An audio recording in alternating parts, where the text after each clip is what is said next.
one of the things we learned specifically about the writ is it is effectively one of the very few, if not only, individual liberties contained in the first 5 articles of the Constitution. The Bill of Rights is a separate body.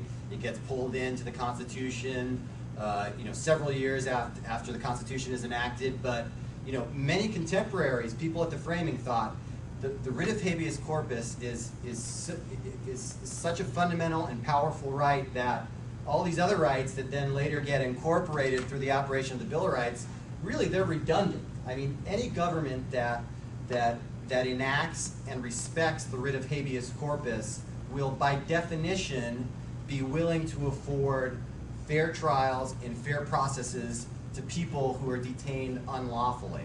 And this is something that comes out of, quite literally, comes out of the founding. Yeah, the Federalist Papers, you see the Federalists arguing against the anti-Federalist position against ratification of the U.S. Constitution was, there's no Bill of Rights. It's a flawed document. There's no Bill of Rights.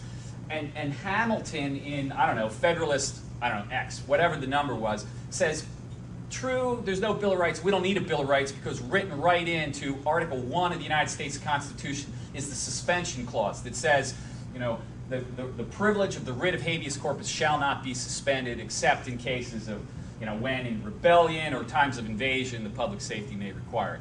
So with that protection for the writ, we don't really need all these other Bill of Rights. Now, as we all know, of course, the Bill of Rights gets added anyway. But the centrality of this writ we came to appreciate, and at every step of the way, the United States government, in very frightening ways, I think, was committed to effectively suspending the writ for these individuals that were being detained without recourse, without an opportunity to challenge the legality of that detention.